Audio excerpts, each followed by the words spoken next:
নমস্কার বন্ধুরা, আমি চলে এলাম তৃতীয় পর্ব নিয়ে। এখনও আমরা গুপ্ত বৃন্দাবনের মধ্যে আছি। আসলে এই জায়গাটার নাম হচ্ছে গুপ্ত বৃন্দাবন, কিন্তু এই যে আশ্রমটার ভেতরে যে ঢুকেছি, এই আশ্রমটার নাম হচ্ছে শ্রী গৌর বিহার। তো এইখানে দেখুন মূর্তিগুলো করেছে সমুদ্র মন্থনের, দেবতা এবং অসুরদের মধ্যে যে সমুদ্র মন্থন হয়েছিল তার মূর্তি করে এখানে করেছে। তো ভালোই লাগছে, বেশ একটা বাগানের মধ্যে জায়গা নিয়ে করেছে। আর এখানে দেখুন বাঁদরগুলো কি করছে, একটু বাঁদরগুলো ভিডিও করে নিলাম। আর এখানে দেখুন মহাযোগীদের সব মূর্তি করে রেখে দিয়েছে, সব মহা ঋষিমুনি এনারা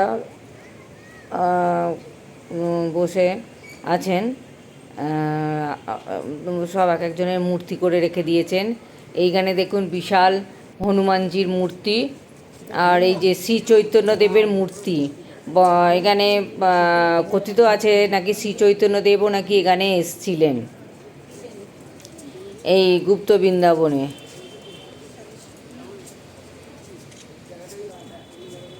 এখানে দেখুন জলাশয়ের মধ্যে কি সুন্দর করে রেখে দিয়েছে একটা পরীর মূর্তি, আর অনেক কৃষ্ণের সখীরা এবং সখারা রয়েছে। আর ওপরে দেখুন বিশাল শ্রী চৈতন্যদেবের মূর্তি।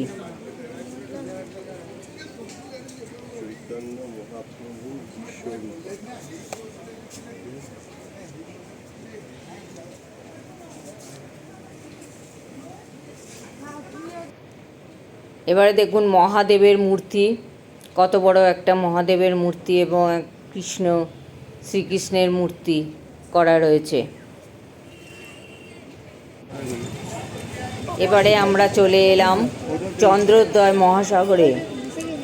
এই চন্দ্রোদয় সাগরে নাকি স্নানযাত্রার সময় শ্রী জগন্নাথ দেবকে স্নান করানো হয় এবং নৌকা বিহার করানো হয়। তো আমরা সেই চন্দ্রোদয় সাগর দেখতে চলে এলাম। বিশাল এলাকা নিয়ে এই জলাশয়টা, বেশ সুন্দর দেখতে।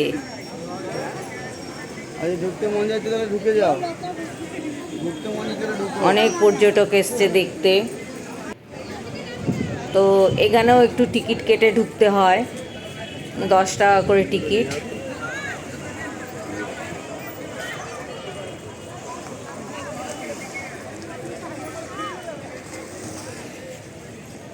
অনেকে চানও করছে দেখা যাচ্ছে এখানে। তো এই যে আমরা ভেতরে যাচ্ছি, এখানে মন্দির আছে, মন্দিরে নাকি দেবতা আছেন। তো যাচ্ছি আমরা দেখতে, তাই ভেতরে। এটা চন্দ্রোদয় সরোবর বলে।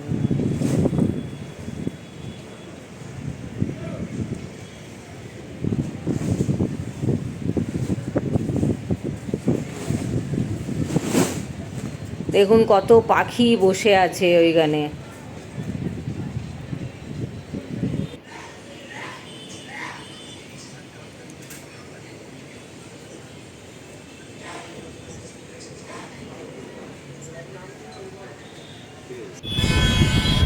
এবার আমরা চলে এলাম, আমাদের এখানে সাইট সিন শেষ হয়ে গেল পুরীর।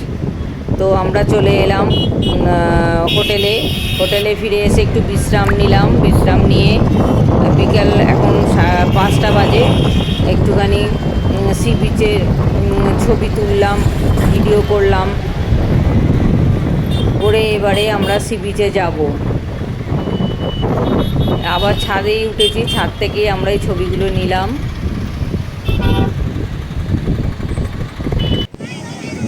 এই যে সন্ধে হয়ে গেছে, সি বিচে এসছি আমরা, সবাই বসে আছে এখানে।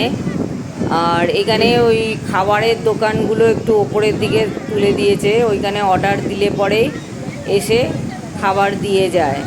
আর চেয়ার পেতে রেখেছে, সেই চেয়ারে বসে থাকবেন, আপনাকে এসে দিয়ে যাবে।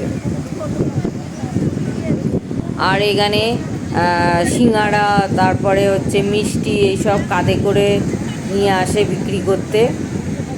সেগুলো কিনে খাওয়া যেতে পারে। 5টা সিঙ্গাড়া 20 টাকা। আমরা একটু চা বিস্কুট খেয়েছিলাম আর পরে একটু সিঙ্গাড়া খেয়েছিলাম।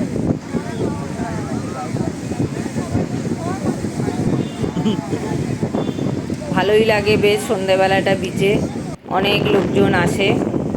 আর এই যে হোটেলগুলো সব আলো জ্বলে গেছে, কি দারুণ লাগছে দেখতে। আর এই যে উট নিয়ে বেরিয়ে পড়েছে, অনেকেই উঠে চেপে ঘোরে সি বিচে।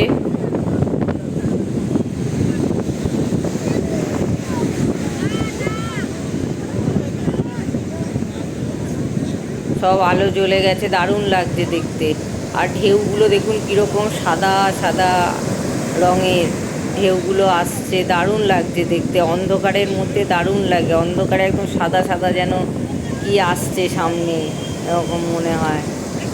একটার পর একটা সাদা ঢেউ আসছে।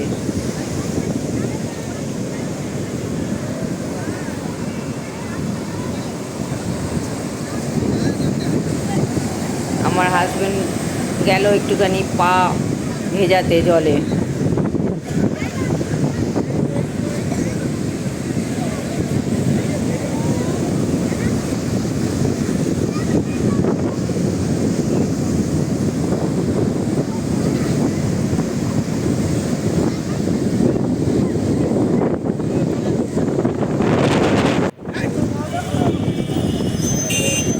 সি বিচ থেকে আমরা চলে এলাম রোডের ওপর। কত লোকজন দেখুন, প্রচুর ভিড় হয় পুরীতে, প্রচুর লোক আসে। প্রত্যেক দিন লোক চলে যাচ্ছে, আবার লোক আসছে। এই যে পুরীর বিচে যে খাবারগুলো, সেই মাছ ভাজাগুলো উপরে তুলে দিয়েছে। এইগুলো একদম মানে বিচের ওপরে চলে এসছে, রাস্তার পাশে। এই কত রকমের মাছ, সি ফিশ সব ভাজা খাচ্ছে লোকেরা নিয়ে নিয়ে। কিন্তু বিচ্ছিরি গন্ধ বেরোয়, আমার একদম ভালো লাগে না।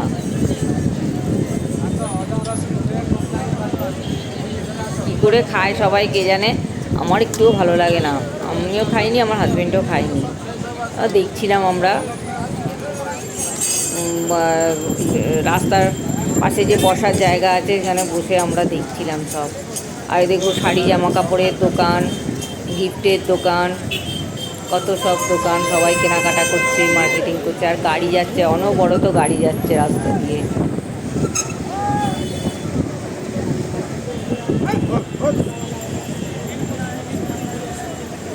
রাত্রিবেলাও বিচের একটা আলাদা সৌন্দর্য আছে, ভালোই লাগে বেশ বসে বসে দেখতে। একটা 200 বছরের পুরনো জগন্নাথ মন্দিরে চলে এলাম। এটা ওই শ্রী চৈতন্য দেবের যে চৌরাস্তার মধ্যে শ্রী চৈতন্য দেবের মূর্তিটা আছে, ওইখানটাতেই এই মন্দিরটা আছে। ওই মঙ্গানিসের একটা দোকান আছে, ওই দোকানের পাশ দিয়ে গেলেই এই মন্দিরটা দেখতে পাবেন, জগন্নাথ দেবের মন্দির। খুব সুন্দর।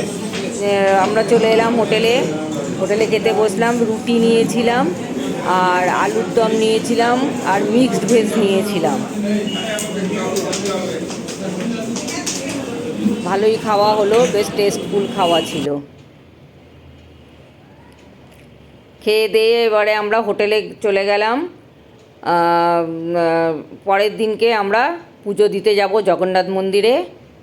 আর কিছু ছবি দিলাম, যেসব জায়গায় আমরা সাইট সিনে গেছিলাম সেখানে কিছু ছবি দিলাম। ভালো লাগলে লাইক শেয়ার কমেন্টস করবেন।